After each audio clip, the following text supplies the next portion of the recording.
Gonna enjoy a little bit of my honey pot here while I wait for folks to show up. Good stuff. Pooh, you know where it's at.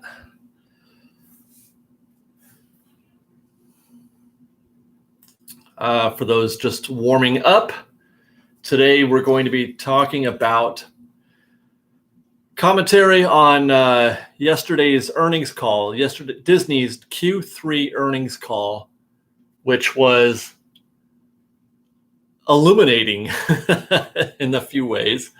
Hello, Naomi and Shannon Marie. Hello, guys. Welcome back. Let me get my notes in alignment.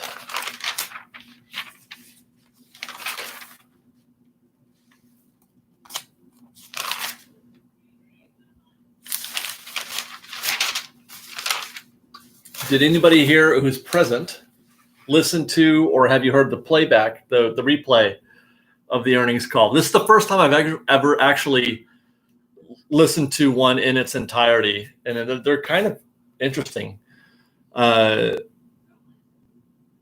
It's a little peek into some of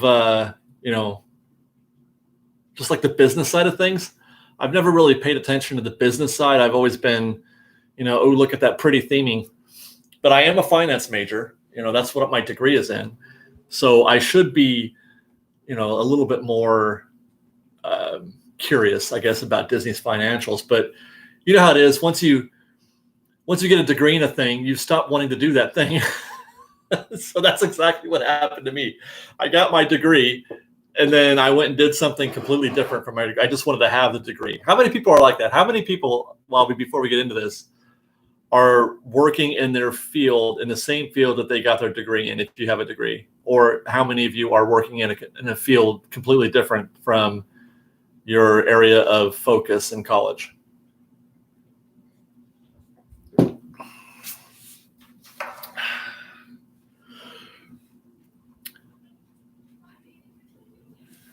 Brittany says she just read the highlights. Shannon Marie, not yet. Should be interesting to hear. Carrie Woods, doctor. Well, yeah. Nobody goes to med school and then doesn't practice medicine, I guess, right? That's funny.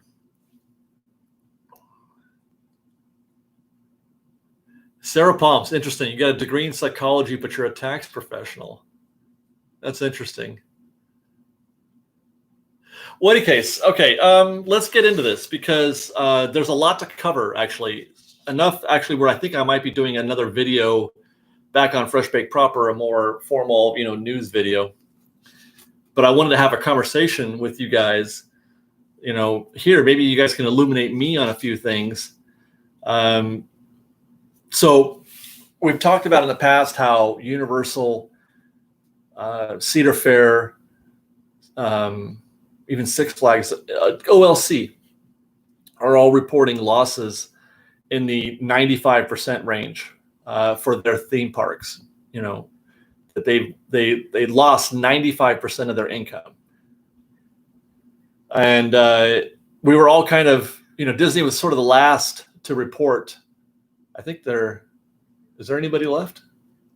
No, I think that's it. The last to report their performance over the last quarter. So let me just kind of break things down for you a little bit. Hold on. So they're reporting $11.8 billion in revenue. That's for the Disney company, $11.8 billion, which is down 42% year over year from last year. Now that's not 95%, but that is, which is good. But that is for the Disney company as a whole. So that includes networks and studios. Networks did fairly decent in this last quarter. They're doing okay. Let's see. Now, as far as parks earned $1 billion in Q3, which seems like a lot because I can't imagine where and how they earned that billion, because I don't think this quarter included the Walt Disney World stuff. I don't think, or does it maybe? No, it doesn't, because this only goes up to June, if I'm not mistaken. So where they made that billion, I don't know. I don't know. But that's down. If you want to compare it to Universal or Cedar Rapids or Cedar Fair, I mean, park revenues were down 85%. In other words, they were expecting last year they did something like 4+ billion, and they earned 1. So they lost 3 billion year over year in park revenue just for this quarter or for the last quarter. And then studio revenues were down 55%. And that's going to keep getting worse. Actually, that number will keep getting worse as we keep not having movie theaters open. Yeah, there's Antonio Lopez says overseas park, I'd assume. Yeah, I just can't. I say that because was there really time enough? If they earn 4 billion for all parks in a single quarter, is there time enough for them to earn 1 billion in just the overseas parks? I don't think so. That seems really optimistic. Okay, so studios were down 55%, and that's going to get worse, I think, in the next quarter because they haven't July, and now we're going into August, and I don't think we're going to see any movies hit theaters, very many hit theaters in August, and then September maybe. I don't think so. I don't know. So studio numbers are going to be bad next quarter, and then direct to consumer, which is Disney Plus, basically, is up 2% to 4 billion. And that's something we're going to talk about Disney Plus here in a minute, in case you haven't heard. All right. So some of the interesting things that came out of some of the comments, actually, and that's the most important part. It's not so much them just yammering on about numbers and positive and this and that and, up, down, and percentage year over year. It was the question and answer type stuff that they do after that was probably the most illuminating thing. One of the things that the CFO said was that Walt Disney World posted positive net contributions for Q3. Walt Disney World, positive net contributions, which that means they showed a profit. Walt Disney World is showing a profit right now. And I don't even know how to get my head around that. How's that possible? So much, I find that so impossible to believe that I feel like they're doing something, that they're doing something with the numbers to give a falsely positive representation of what's happening at Walt Disney World. Now, some are speculating that it's because of the agreements that they have with the NBA and the MLS to host sporting events, in the bubble. And that makes sense. If those monies, I guess the question is, are those revenues considered parks revenue? I don't know. And really, does that really tell the picture? I mean, does that tell the story of what's happening at Disney World? If you want to tell me that Disney World is making X dollars, does that really count?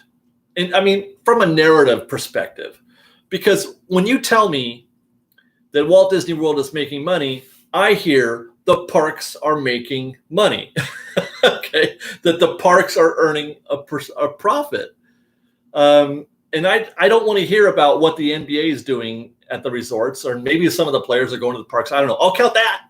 If you want to tell me that Chris Paul is taking his kids to Epcot and spending some money there, okay, those monies count. But whatever revenue that the NBA is paying them to host these events, I don't know. That's a weird thing. Let me see here. And now part of the reason why I'm suspect of that being possible is because Chapek said at the last time they had this discussion that they wouldn't open Disney World, or any park for that matter, if they weren't capable of at least breaking even or turning even a small profit. That they wouldn't open unless they were going to show a net positive contribution. So Oh, I'm sorry. And then he also said, Chapik, he also said during this earnings call that attendance is less than expected. So whatever we're seeing in the parks is not what they were expecting. 6 weeks prior to the parks opening at Walt Disney World, they were setting their estimates on what would happen, what kind of attendance they might have at Disney World based on the reservation system that they had in place at the time. And they had, what was the word that they used? Ample demand to open the parks 6 weeks prior. And then, as I'm sure you're all aware, if you look at the 6 weeks prior and then watch the COVID cases go up on that same timeline. And he said that the rapid increase in cases in Florida caused enough panic from interstate travelers or just basically vacationers, not necessarily foreign, because that's not happening at all. They're not expecting anybody coming in from out of the country. That's pretty much dead right now. But even just interstate travel, that wiped out most of the interstate travel that they were going to get. So if that's true, if it's true that they were expecting much more in attendance, and then that was their guidance in terms of whether or not they were going to be able to show a profit. If they're getting, I don't even want to know the number. Is it half? Because I'm guessing, I have to think that they were planning on something like 20 or 30% capacity. That's the number that I was hearing. And what they're getting, what we're hearing, is less than 10 or like 6%, between 6 and 10, based on what I'm hearing, like 5,000 people. 5,000 people at Epcot at one time. That's it. Or at Magic Kingdom, 5,000, when we're used to 50 or 60. So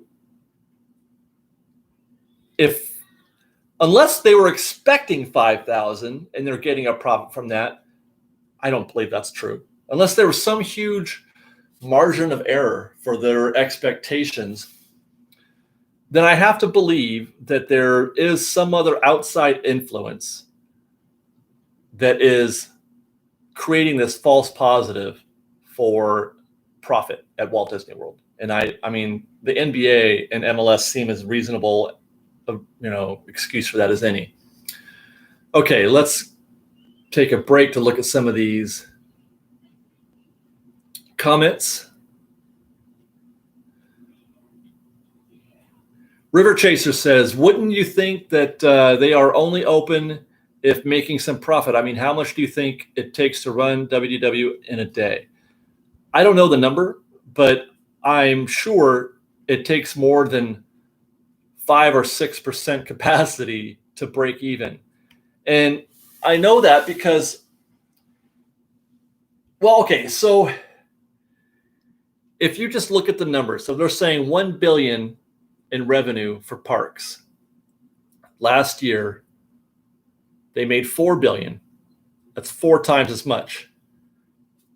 4 times as much income would have to be generated, logically speaking, if we were to extrapolate those numbers. 4 times as much income would have to be generated by 4 times as much attendance. 4 times even 8% is still just 32% capacity. They are not running or weren't running last year at 32% capacity. I would guess on average they were running at closer to 60 or 70% capacity, and in some days 100% capacity. If that gets you to 4 billion, then the break-even point has to be somewhere much higher than the 10% or 6 or 8 or 10%. So I don't see how they could possibly be breaking even at today's attendance levels.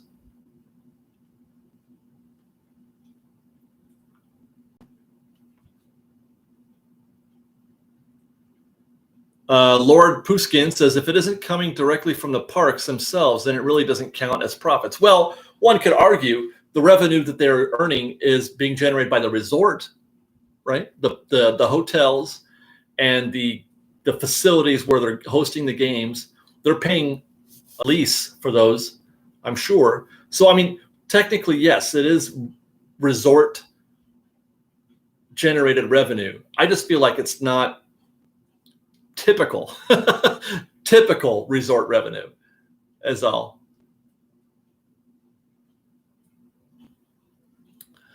Okay.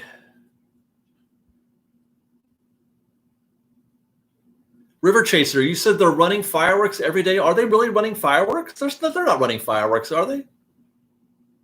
Or are you saying if? Because they're not doing fireworks in the parks today, are they? Karen Cox, I thought they were breaking even but not making a profit. No, the quote is positive net contribution. That's from the CFO. Positive net contribution means profit.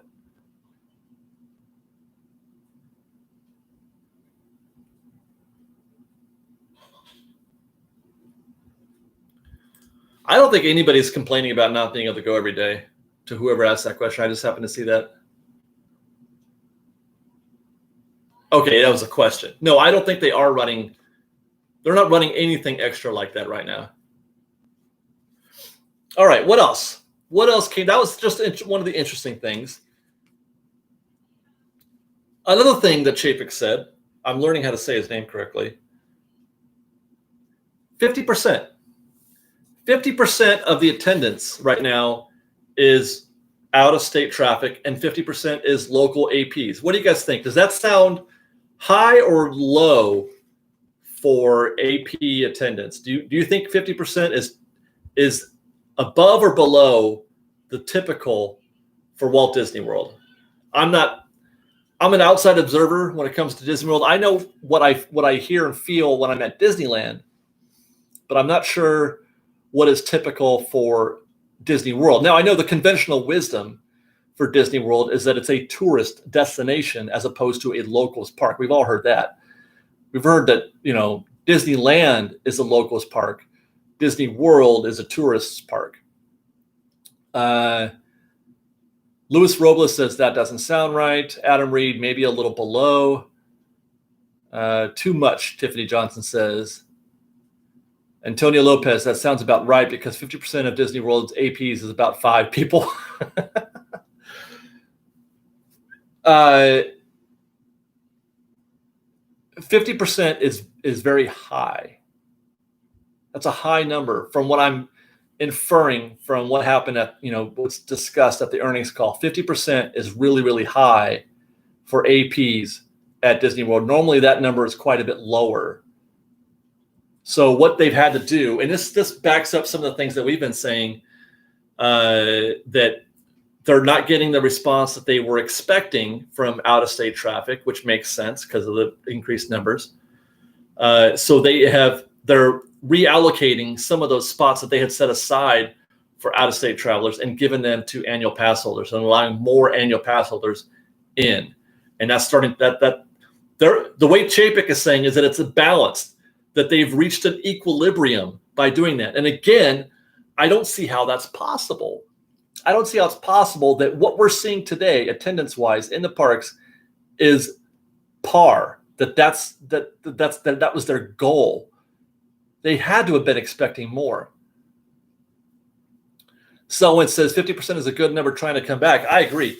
50% is good. Now, if you had said 50% of attendees at Disneyland were APs, I would agree with that. And I think that's why, just look at what's happening at Downtown Disney. You guys probably saw our video from Downtown Disney where I made this comment. You compared attendance at Disney Springs, at Walt Disney World, to attendance at Downtown Disney, and it's visibly busier at Downtown Disney. There's a lot more demand by locals just to hang out at Disneyland. We want to hang out, and I don't know if that's a factor of it being a tourist destination, or if it's a factor that Disneyland or Downtown Disney is literally around the corner. You don't have to make a special trip. Some of us do. I mean, I have to go from Tustin or whatever, but I'm just saying, traveling from most parts in Florida into the Disney World park or resort is a little bit more of a plan than it is here in Southern California.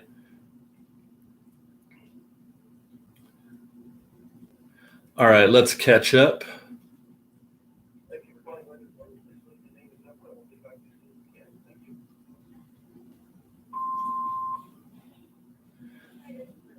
BD says, you see the Tim Trackers video with everyone crowding the line to get on the boat when leaving. Well, that's a small boat. Remember that. It's a small thing. It's not like they probably should be letting fewer in there, but it's going to look more crowded than it should be, I think, because of the size of it. Adam Reed says it. Oh no, I'm sorry. What did I miss?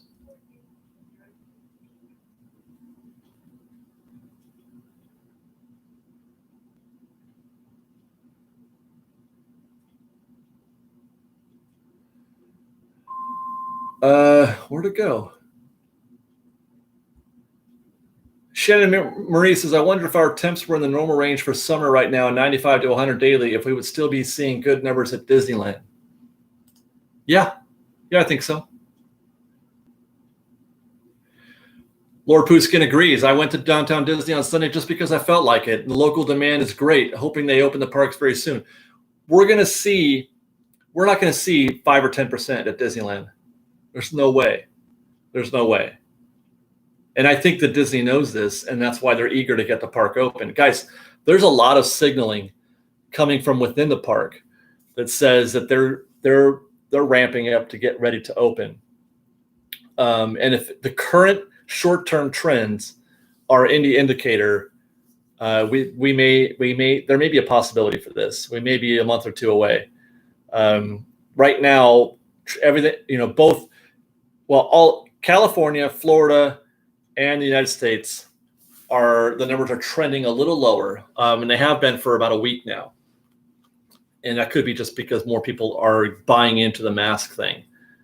But I think if that continues, we may see Disney open up very soon. But I digress. Okay.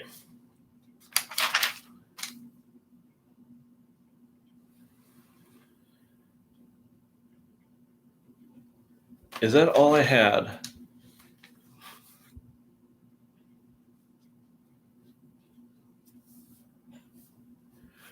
Here's something that was interesting. The CFO said that the per capita spending is strong, and that per capita means how much is each guest spending. And then Chapek followed that up with saying, and this is kind of an interesting conversation piece, and I'm not sure how much how much weight to put on what he said, because he kind of threw it in at the end as a sort of just a toss in. But Chapek said that guests who visit for between 5 and 7 days, coming in from out of state and staying in the resort and staying on property and all that, guests visiting for between 5 and 7 days are marginally more valuable than locals and APs who are coming in for just a day or two. Now, this would seem to support what some folks have said, that Disney prefers those kind of guests because they spend more money, and they're using it as, ammunition for Disney to rid themselves of annual passes.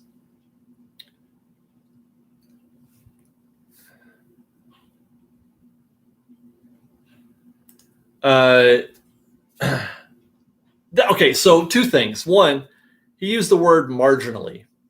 Now, I'm a word guy, and every word, I like to choose just the right word for just the right thing. Semantics are important for me. And if you are applying a logical semantics type argument to what he says, marginally in the context of what he's saying means barely, if at all, hardly any difference. It's just slightly. So slow down on that idea that the out-of-state guest is preferred, per se. Secondly, I don't think he was just saying this, I think, in terms of giving people perspective on how they might have to change their outlook, their guidance on what their expectation should be for what Disney is earning at Disney World. The screen is shaking. It could be just me shaking my table because I'm on a webcam that's sitting on a table.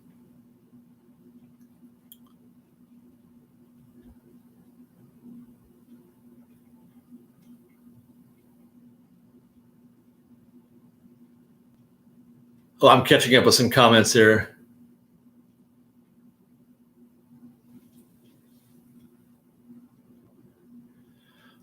Secondly, and I've said this many times in the past, I believe that even though that is true, that on average, per capita spending is more for a guest coming in from out of town, Disney does value annual pass holders more than they value people who are buying, single day tickets or multi-day tickets and coming in for a single visit, because of the predictability of that income, because they're getting paid up front, whether you go or not. So they get paid $100, in August, whether or not I even go to the park, be that, more times than the money would pay for or 0 times. In most cases, these membership type deals, the majority of guests go fewer times than is necessary in order to reach break even. Same thing for like the movie pass and that kind of stuff.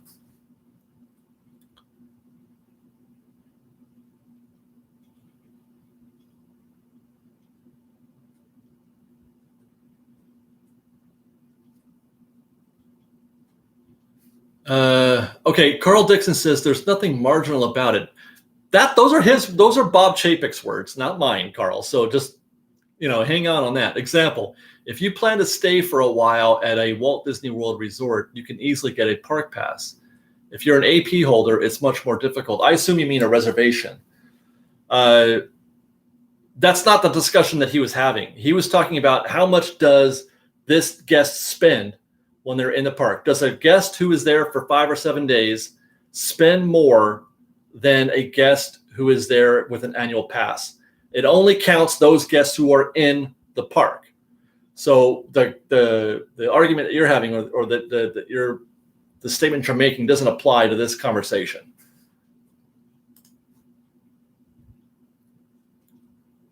What is the average? John Booz wants to know what's the average number of times someone with an AP actually goes to Disneyland a year. I don't know. Certainly, I am an outlier. I go more than my AP, than a normal AP guest would go, I think. But it is my belief, and I only say this because of how popular this kind of ticket purchasing arrangement is with not just theme parks, but with any industry that has the ability to do something like that, where they can sell, Subway says, I don't know, I can't give it another example, but it is always better to try to collect revenues up front in advance of them actually using it than it is paying per visit. Always. So whatever that number is, the average number is going to be always less as a whole, less than whatever that number is to break even. For example, if an annual pass costs $1,000 or $1,200, let's just say, to make the math easy, and a ticket is $100, that means you have to go 12 times to break even. Economic theory suggests that number, the average number for guest visits, is always going to be less than that 12, 10, 11, 9, who knows?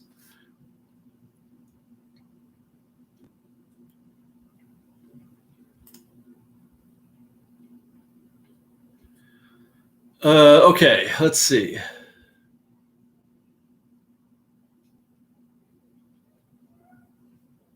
John Boo says money now is worth more than money later. Always. That is always true. Not to mention, they can earn interest on that money that they collect up front while you're not using your pass. They get to put that into some sort of interest-bearing account.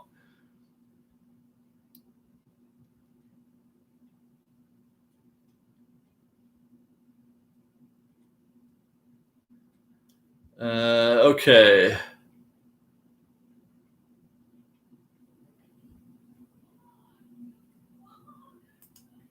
All right, so that's okay. So let's talk about things that weren't mentioned before I get into the other topic, which is going to be Disney Plus and Mulan. Some things that weren't mentioned. No idea, no mention of any kind of timetable at all about when Disneyland might reopen. The last park, well, Hong Kong is closed again, but the only park remaining that isn't open. So no mention of that. No mention of layoffs. Matter of fact, the only thing that they talked about was that they had furloughed like 100,000 cast members, and they have already brought back many of them. Some haven't come back. Some have chosen not to come back, by the way. But they're trying to bring back as many as possible. But they made no mention of layoffs. They made no mention of any kind of technical speak that might be translated to we're going to lay some people off. So that's interesting. No Bob Iger, only Chapek and the CFO, whose name McCarthy, I think her name was, I can't remember her first name, Christine McCarthy. Only those two were on the call. So that's interesting. Interesting that Bob Iger wasn't there. Have you heard the rumors about Bob Iger? Interesting conversation point there.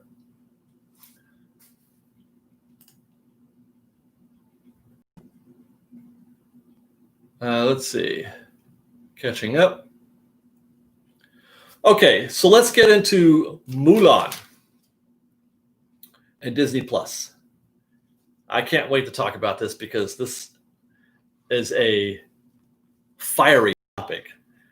Disney announced finally that they're going to do something with Mulan. We've been waiting for them to say anything about a release date in theaters, which I don't know how they could because theaters are closed. Almost every theater around the country is closed. There are a few open here and there, but the ones that are open aren't showing new releases. They're only showing older movies that I'm aware of. So they finally gave us some sort of future from Mulan, and that is that it's going to premiere on Disney Plus September 6th, September 4th. Mulan will be on Disney Plus on September 4th for $30. Now, let's hear from you guys. I want to hear what you guys think of paying $30 for Mulan on September 4th. Is that something that you are prepared to do? Or if you want to answer like Luis Robles did and say smart move or bad move. Good move, bad move. Let's hear that. Do you agree with that decision that Disney has done? Bob Iger rumors basically are that Disney's sick of him, that he's worn out his welcome at the Disney parks, which is weird because he was pretty much the messiah, for Disney for a long time. And there's a nope, good. It's pretty even mix.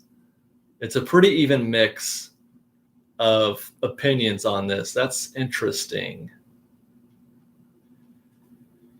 And it all boils down to, I think, your opinion of Mulan for $30, I think boils it down to whether or not you have a family. Whether or not you've got kids who want to see this movie, or even a couple. Single people are definitely like, no, I don't want any part of Mulan, because you're obviously, you're if you're single, you're paying just for the one viewing or the one person.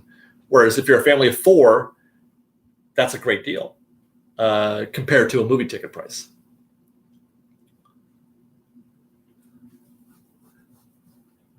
Let's see.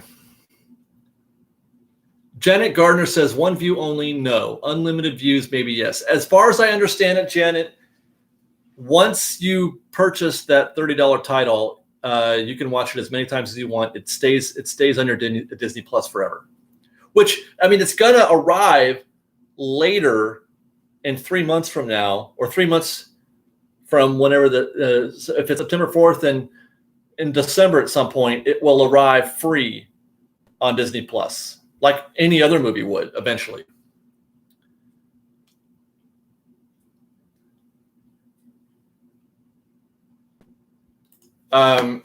Okay, so one of the main complaints that I've heard from folks is, why am I paying $30 on a service that I'm already paying a monthly service for? Why am I paying $30 for a movie that's going to be free in 3 months? And to that, I would answer, that's no different than if you were to go see Mulan in the theaters or even buy it on Blu-ray. I stopped buying Blu-rays myself. As soon as I got Disney Plus, I stopped buying Blu-rays for that very reason. Why would I pay twice? I also stopped, for the most part, going to the movies to see Disney films, Disney, Marvel, Star Wars. I'll see Star Wars movies and probably the Marvel stuff. But you know what I mean? Like, I'm not seeing every movie in the theater. I'm waiting for it to come out on Disney Plus for that very reason. Why should I pay twice? Why should I pay $15 for a movie theater ticket when I know I'm going to get it for free later in a few months at Disney Plus? Now, that is each person's individual sort of balance to arrive at. Some people want to see it first, as soon as it's available, ahead of everybody else. They don't want to wait 3 months for it to come on to, Disney Plus, or for it to come on to HBO or whatever the thing is. If it's a regular movie, you don't want to wait for it to come on. This Mulan purchase for $30 is the same thing as going to the movies. You have to see it. You have to approach it from the same perspective as if you were going to a movie theater, except movie theaters aren't open. So Disney has to approximate that in some way. $30 for one person is probably not a great deal, but as soon as you hit two, now you're break even. If it's just me and Liz and we go to the movies, it's a minimum $30 here in Southern California. Tickets are $15 or more. If you go on a matinee on a Tuesday, you might get it for $10, but I don't get to do those things. I only get to go to the movies at night when everybody else is going, or on the weekend when everybody else is going. So $30 is a break even for me. And that's without buying popcorn or Coke. But as soon as I start doing that, a trip to the movies now costs me $60 probably for two people. More if I bring anybody else, if I'm paying for anybody else. So $30 is actually a good deal if A, you have a family, or B, if you want to watch it ahead of everybody else, just like you would if you wanted to see it in the theaters before waiting for it to come out on Disney Plus or whatever streaming service. Let me go and check out some comments here.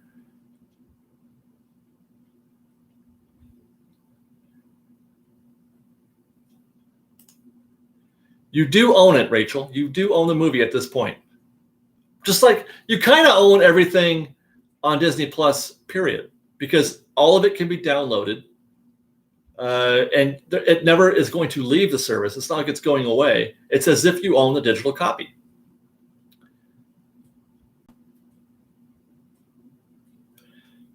Now, the other question might be, are they going to do this for every movie? Well, the answer is they're going to do it for some, I think. At first, Chapek said this was a one-off. Actually, let me read to you Chapek's comment on this. This is word for word, hopefully. I had to write it down while he was saying it. But this is Chapek's comment on putting Mulan up for $30 on Disney Plus. We find it very interesting to be able to take a new offering on our Premier Access, that's what they're calling us, Disney Plus Premier Access, to consumers at that $29.99 price, and learn from it and see what happens, not only in terms of the increase in the number of subscribers that this generates on the platform, and also the actual numbers of transactions, meaning the purchases of the individual film. The actual number of transactions on this Disney Plus platform that we just got on that PVOD, which is the premium video on demand offering. So two things are going to happen with this, with putting Mulan and Black Widow. It turns out Black Widow is also going to be sold for $30 on November 6th. They're going to two things. They're going to watch and see if this approximates a theatrical release. Now, I've been saying for weeks now that brick and mortar theaters are dying. That movie experience as a whole is dying, and that all things have been leading to digital, irrespective of COVID-19. Things have been trending toward digital more and more every year as as things progress. Media is turning digital. Hard media and brick and mortar theaters are slowly dying off.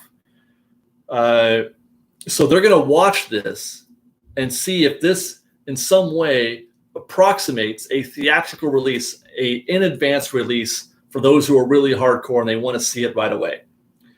And they're going to watch and see not only how many people buy it, but if this is the kind of thing that triggers more people to subscribe to Disney Plus. And that is key, because Chapek he said in the same conference call that their plan is to grow Disney Plus through new content, be that original content like The Mandalorian, or adding new stuff to the platform, i.e. Mulan.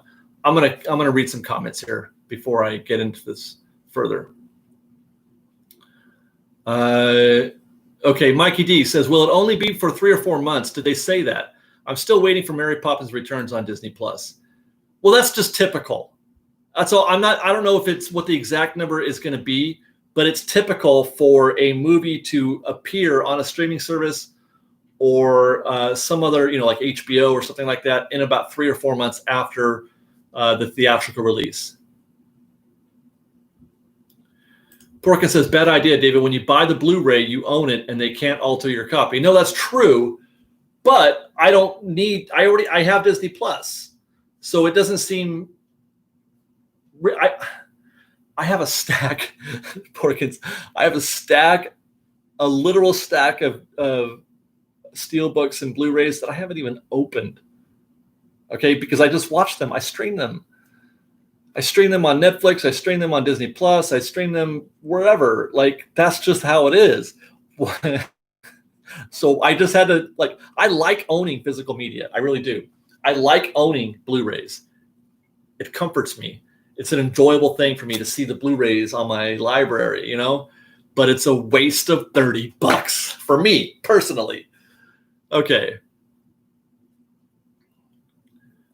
Pure Madness says, if this works, what is to stop them from adding future micro purchases to view other stuff on Disney Plus? Nothing, except for you, Madness. In the same way that you control or you can express your disdain for microtransactions in other media, i.e. video games, is a perfect example.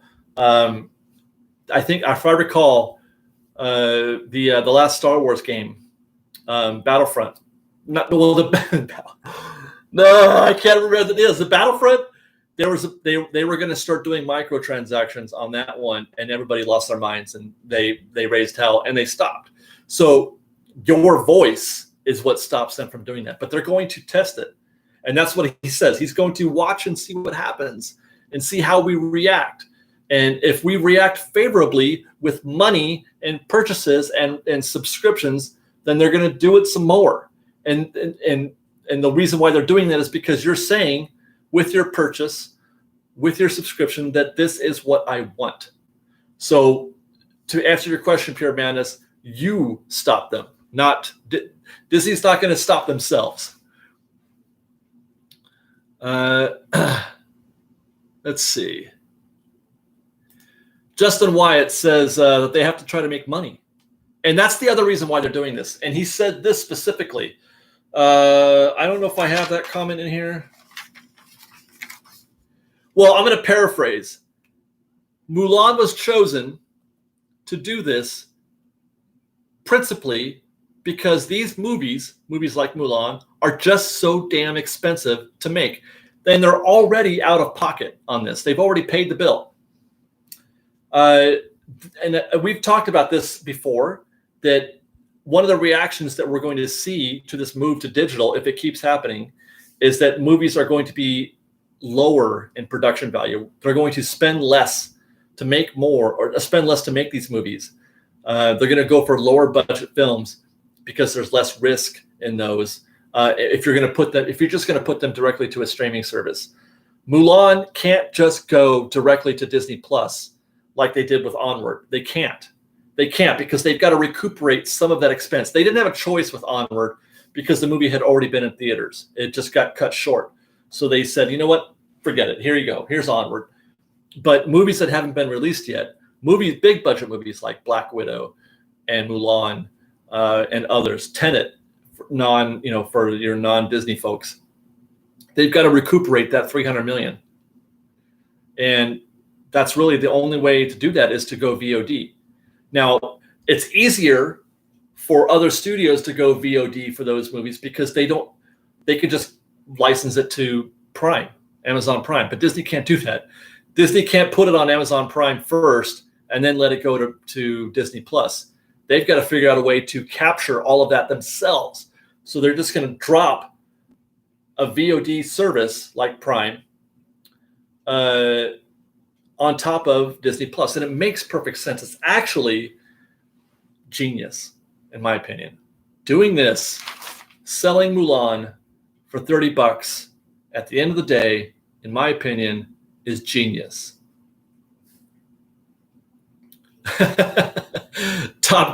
I don't know what he's responding to, but Top Damage Wizard says, because it's a first run movie, you dorks. Exactly. They can't just give it away. They can't give it away. They can't. And I wouldn't either. If I spent $300 million for anything, you'd be damned if I'm not going to try to make that money back. You are out of your friggin' mind if I'm not going to try to make that $300 million back somehow, some way. No way. There's no way they're giving away Mulan, you guys. There's no way they're going to give it away.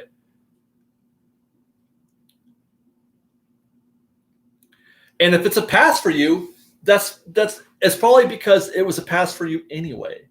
I'm not going to buy it, Mulan, myself. I'm not, because I'm a wait guy.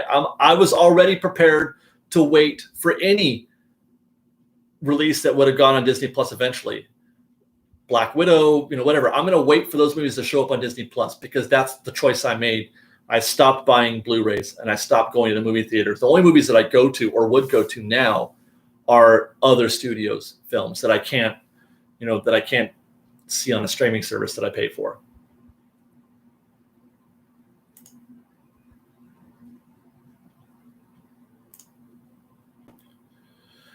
Happy Magic Time. Correct. Movie stars will be paid less, just like people working in San Francisco. Remote work is driving down labor cost.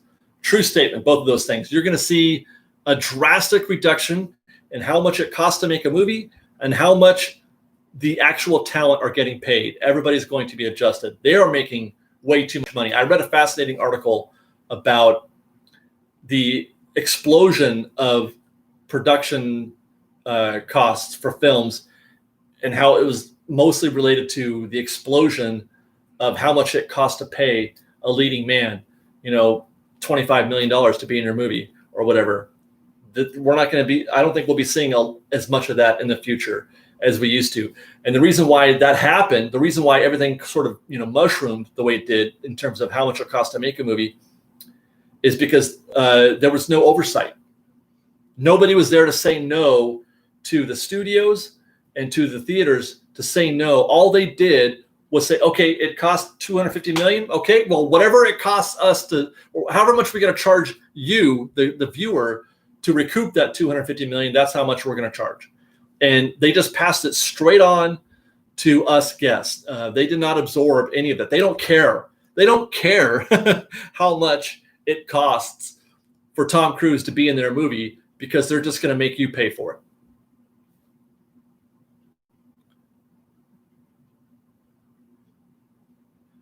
Brian B, the headline I saw was Mulan to premiere on Disney Plus next month without mentioning the $30. And my jaw literally dropped. I could not believe it. Yeah, there's no way. There's no way. By the way, they did say that it will also be in theaters where they can. If theaters are open and if they're showing first run movies, Mulan will be in theaters. They're just going to do both. Adam Reed, what do you think the status of big budget live action movies like Hercules and Little Mermaid are right now? I would say the status is paused indefinitely. There's a lot of talk about films. We've been talking about this for a while now. A lot of talk about films being planned, and they greenlit this project and that project.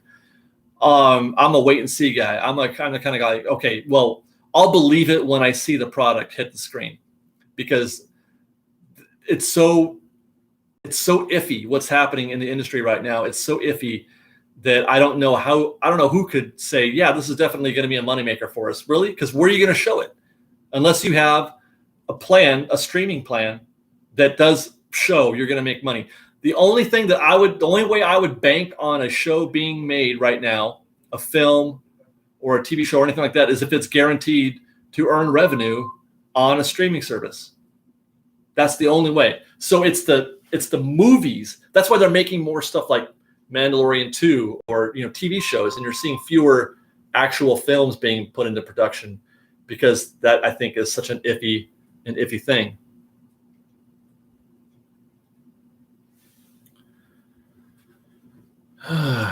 Let's see. Did I catch up?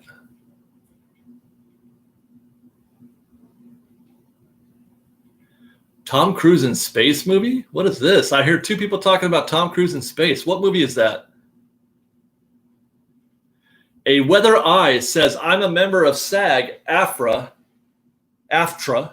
I predict this will bust the union. I don't think you're far off, and I'm not a member of SAG, so I'm not an expert, but it sort of seems reasonable. This is a game changer. What's happening right now, and this move to digital, is a game changer. Not seeing films getting released theatrically is going to change a lot of things in the industry.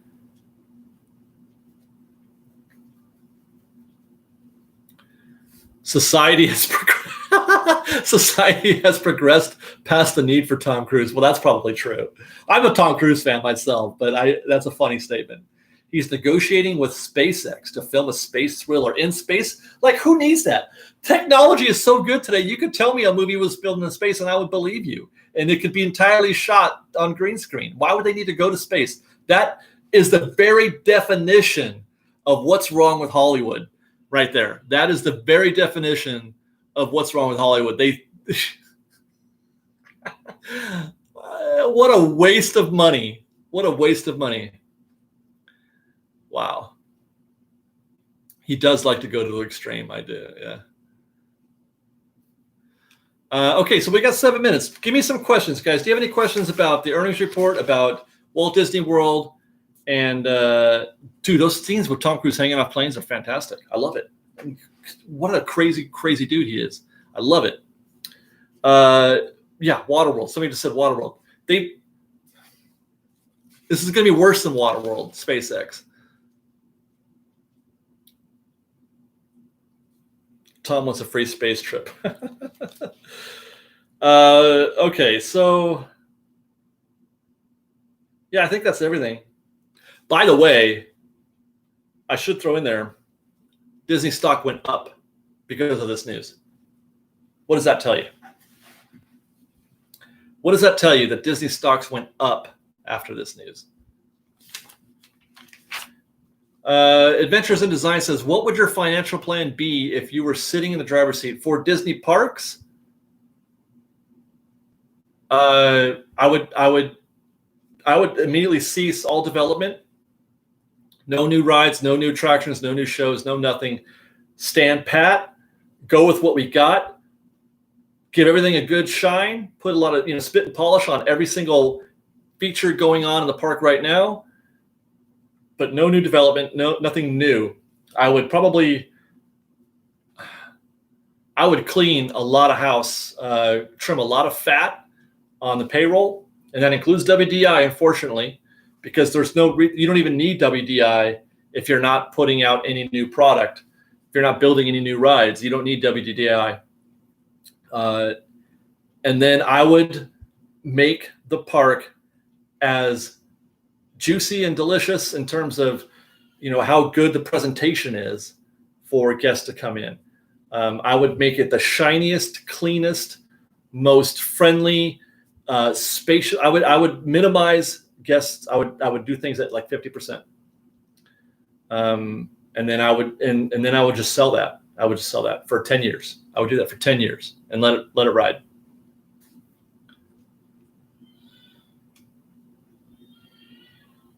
Does this kill the Marvel brand? No. Well, no, because Marvel is showing some legs in other content, not necessarily, tentpole movies. It might be the end of the blockbuster for the short term. It might be the end of the Avengers trilogy or quadrilogy or whatever you want to call it. But no, they can definitely survive without movies. They can survive on Disney Plus. No mention, Jeff said. No, Jeff asked, no mention of alternate ways for Disneyland to make revenue. No, you know what? Disneyland didn't come up at all. It didn't come up at all. Not even a peep.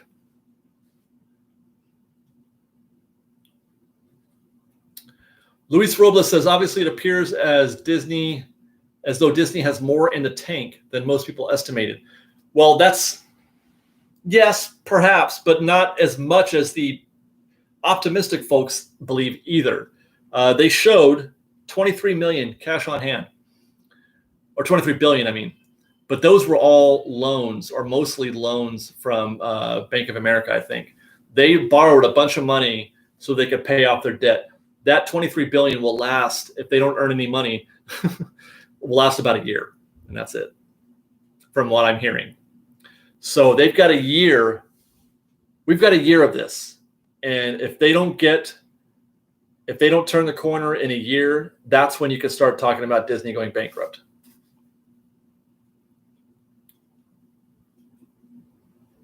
Does this kill Walt Disney World's 50th? It was dead already. Disney World's 50th was dead on arrival.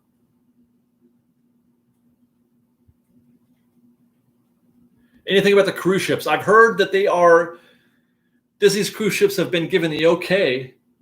They're good to go. Whether or not people will get on them is another story. In the same way that I don't think people are going to go to theaters and people aren't going to parks, it's highly unlikely, I think, for people to go on cruises right now. I personally, you wouldn't catch me dead on a cruise ship right now, because I would be dead, I think, if I went on one.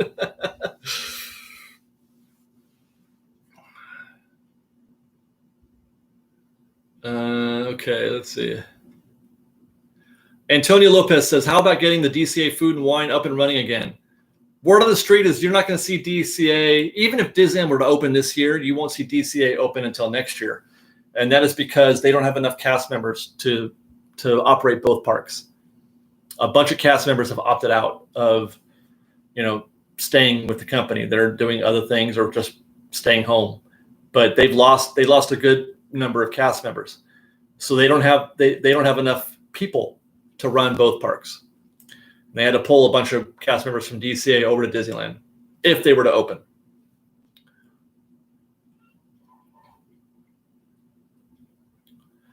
Okay, well, guys, that's it. That's our hour. We got here to 5 o'clock. Thanks for joining us. I hope you guys enjoyed. I'm going to do a proper video as opposed to this sort of off-the-cuff conversation that we just had. I'm going to do a proper video, hopefully, for Fresh Baked Proper tomorrow, I'm hoping. But we're going to cover a lot of the same ground, but with a bit more formality to it. So stay tuned for that. Stay tuned. We got one more show of Taste of Calico. And then I think I might be going to Universal City Walk this weekend and hope to do a video from there. And then there's the Royal Dorks. Stay tuned for Royal Dorks. I still haven't put up our Palm Springs stuff. It's getting so hard to make videos right now. And otherwise, yeah. Thanks, guys. We'll see you on Friday, I guess. I don't have a topic for Friday. So maybe we'll, leave us some suggestions. Maybe we'll use it. Maybe we won't. I don't know. Let us know in the comments below. Until next time, thanks for watching, guys. We love you very much. Wear a mask and be kind to one another. And fresh baked.